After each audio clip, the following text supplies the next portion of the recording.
வங்கக்கடலில் நிலை கொண்டுள்ள காற்றழுத்த தாழ்வு பகுதி வரும் 24ஆம் தேதி வட தமிழகம் தெற்கு ஆந்திர கடலோர பகுதிகளை நோக்கி நகரக்கூடும்.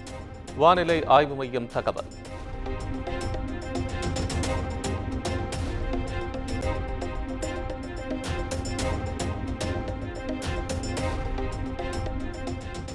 செங்கல்பட்டு, விழுப்புரம் கடலூரில் வரும் 24ஆம் தேதி மற்றும் 25ஆம் தேதியில் கனமழைக்கு வாய்ப்பு. சென்னை மற்றும் புறநகரின் ஒரு சில இடங்களில் மழைக்கு வாய்ப்புள்ளதாக வானிலை ஆய்வு மையம் கணிப்பு.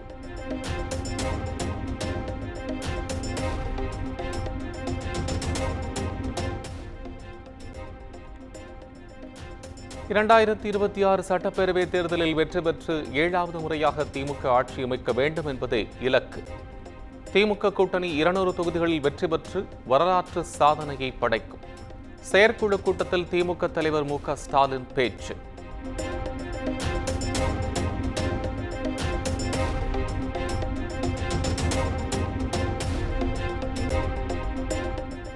தமிழக வெற்றிக் கழக தலைவர் விஜய் விரைவில் மக்களை சந்திப்பார். அதற்கான அறிவிப்பு விரைவில் வரும். தாவேக மாநில கொள்கை பரப்பு இணைச் செயலாளர் தாஹிரா தகவல்.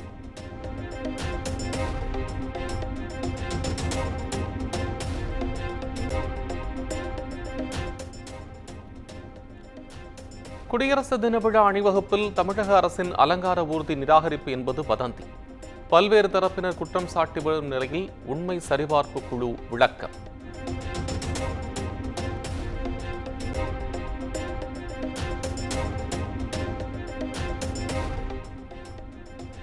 நெல்லையில் கொட்டப்பட்ட கேரள மருத்துவ கழிவுகள் அகற்றம்.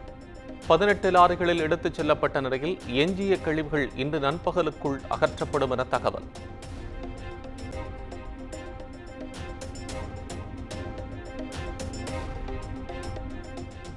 பதினைந்தாவது ஊதிய உயர்வு ஒப்பந்தம் தொடர்பாக போக்குவரத்து ஊழியர்களுடன் வரும் 27, 28ஆம் தேதியில் பேச்சுவார்த்தை. இரு கட்டங்களாக தொழிற்சங்கங்களுடன் அமைச்சர் சிவசங்கர் ஆலோசனை நடத்தும் நிலையில் முக்கிய முடிவுகள் எட்டப்படலாம் என எதிர்பார்ப்பு.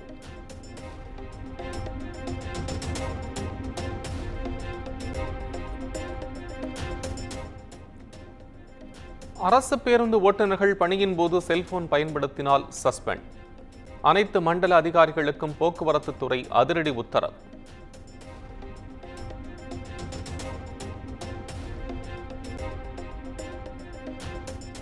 கடலூர் மாவட்டம் கொத்தட்டை சுங்கச்சாவடியில் அமலுக்கு வரும் கட்டண உயர்வு. கடலூர் சிதம்பரம் சாலையில் பேருந்துகள் இயங்காது. தனியார் பேருந்து உரிமையாளர்கள் சங்கம் அறிவிப்பு.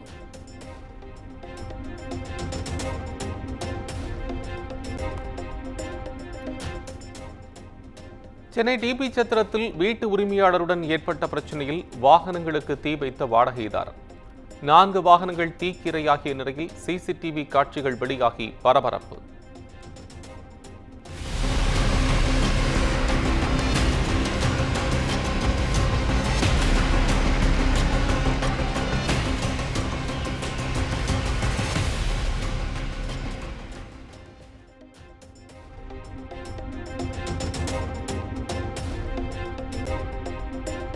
சென்னை பட்டினப்பாக்கத்தில் குடிசை மாற்று வாரியத்தின் குடியிருப்பில் மீண்டும் விபத்து.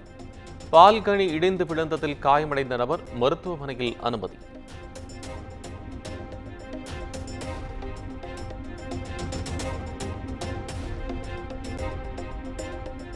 கடலூர் மாவட்டம் பண்ருட்டி அருகே கஞ்சா விற்பனையில் ஈடுபடுவதை கண்காணிக்க மஃப்டியில் சென்ற காவலர் மீது தாக்குதல்.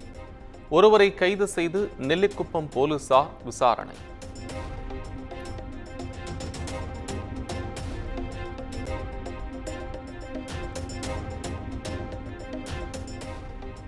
மயிலாடுதுறை மாவட்டம் குத்தாலம் அருகே பெண்ணை பாலியல் வன்கொடுமை செய்து வீடியோ எடுத்து மிரட்டி நகை பணம் பறித்த இளைஞர். புகாரின் பேரில் இளைஞரை கைது செய்து சிறையில் அடைத்த போலீசார்.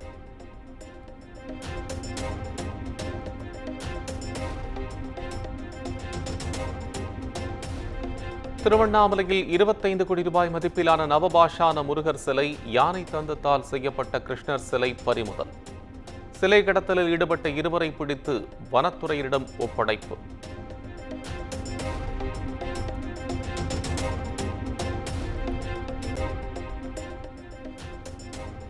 கோவை மாவட்டம் காரமடை அருகே ஆன்லைனில் டாக்ஸி புக் செய்துவிட்டு ஓட்டுநரை தாக்கி காருடன் தலைமறைவான இளைஞர்.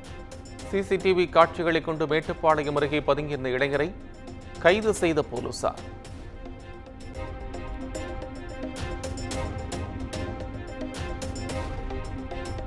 திருவண்ணாமலை கார்த்திகை தீப திருவிழாவின் நிறைவு நாள். தீபமலை உச்சியில் 11வது நாளாக பிரகாசமாக காட்சியளிக்கும் தீபச்சுடர்.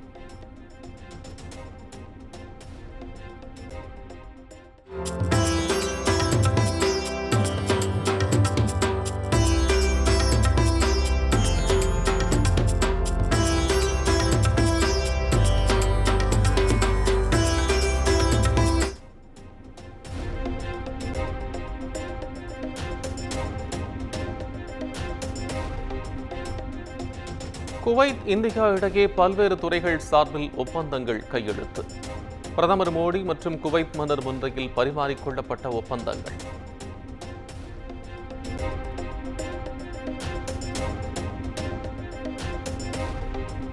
அரசு பணிகளுக்கு தேர்ந்தெடுக்கப்பட்ட 71,000 பேருக்கு பணி நியமன ஆணைகளை இன்று வழங்குகிறார் பிரதமர் நரேந்திர மோடி. நாடு முழுவதும் 45 இடங்களில் நடைபெறும் நிகழ்வில் காணொலி வாயிலாக வழங்குகிறார்.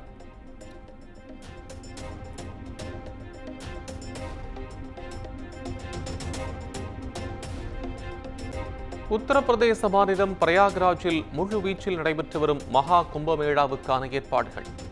மின் விளக்குகளால் ஒளிரும் ட்ரோன் காட்சிகள் வெளியீடு.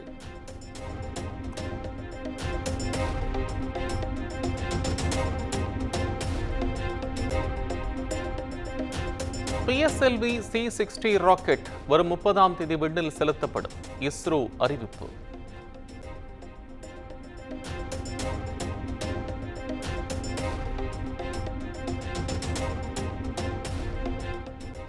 புஷ்பா 2 படம் பார்க்க வந்த பெண் உயிரிழந்த விவகாரத்தை தொடர்ந்து ஐதராபாத்தில் உள்ள நடிகர் அல்லு அர்ஜுன் வீட்டின் மீது கல்வீச்சு தாக்குதல். தாக்குதலில் ஈடுபட்ட ஒஸ்மானியா பல்கலைக்கழக மாணவர் அமைப்பினர் கைது செய்யப்பட்ட நிலையில் அல்லு அர்ஜுன் வீட்டுக்கு பலத்த பாதுகாப்பு.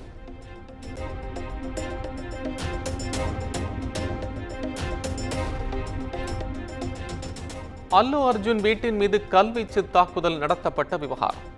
தெலங்கானா முதலமைச்சர் ரேவந்த் ரெட்டி கடும் கண்டனம். போலீசார் கடும் நடவடிக்கை எடுக்கவும் வலியுறுத்தல்.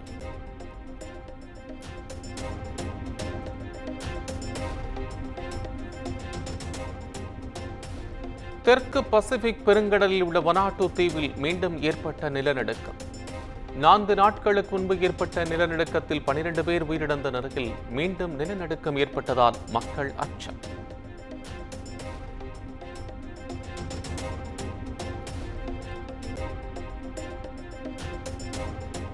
மேற்கிந்திய தீவுகள் அணிக்கு எதிரான முதல் ஒருநாள் போட்டியில் 211 ரன்கள் வித்தியாசத்தில் இந்திய மகளிர் அணி அபார வெற்றி.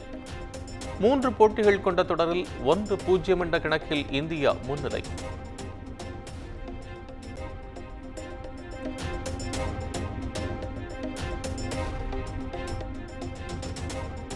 இந்திய கிரிக்கெட் வீராங்கனை ஸ்மிருதி மந்தனா புதிய உலக சாதனை. ஒரே ஆண்டில் அதிக ரன்கள் அடித்த வீராங்கனைகளின் பட்டியலில் 1602 ரன்களுடன் முதலிடம் பிடித்தார்.